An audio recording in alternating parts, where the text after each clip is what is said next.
CM relief funds చెక్కులు పంపిణీ చేయడం జరిగింది. దాదాపు 8 లక్షల రూపాయల చెక్కులు 6 మంది లబ్ధిదారులకి ఇవ్వడం జరిగింది.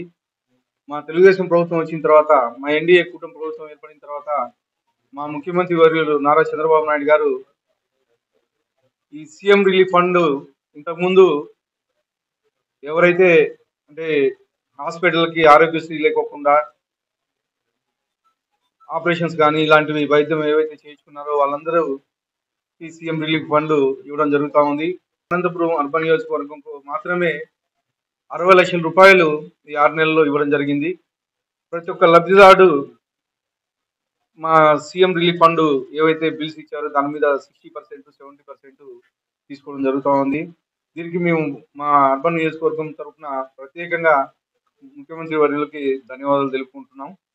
అలాగే ఈరోజు సభ్యత నమోదు కార్యక్రమం కానీ గత 2 నెలల నుంచి జరుగుతూ ఉంది. అనంతపురం అర్బన్ నియోజకవర్గంలో దాదాపు 70,000కు పైగా, గత 30,000లో ఎప్పుడు ఇంత సభ్యత్వం అనంతపురం అర్బన్ నియోజకవర్గంలో జరగలేదు. 70,000కు పైగా సభ్యత్వాలు నమోదు కాబట్టి ఇప్పటి వరకు మేము 1,00,000 సభ్యత్వాలు టార్గెట్ వైపు చూస్తున్నాం. ఈ ఇంకా సంక్రాంతి వరకు టైం పొడిగించడం కాబట్టి ఈ 15 రోజుల్లో 1,00,000 వరకు కంప్లీట్ చేస్తామని చెప్పేసి తెలియజేస్తున్నాం. అలాగే శాశ్వత సభ్యత్వాలు దాదాపు 20-25 వరకు అవి కానీ చేయించాలని చెప్పేసి మా కార్యకర్తలందరినీ కోరుతా ఉన్నాను.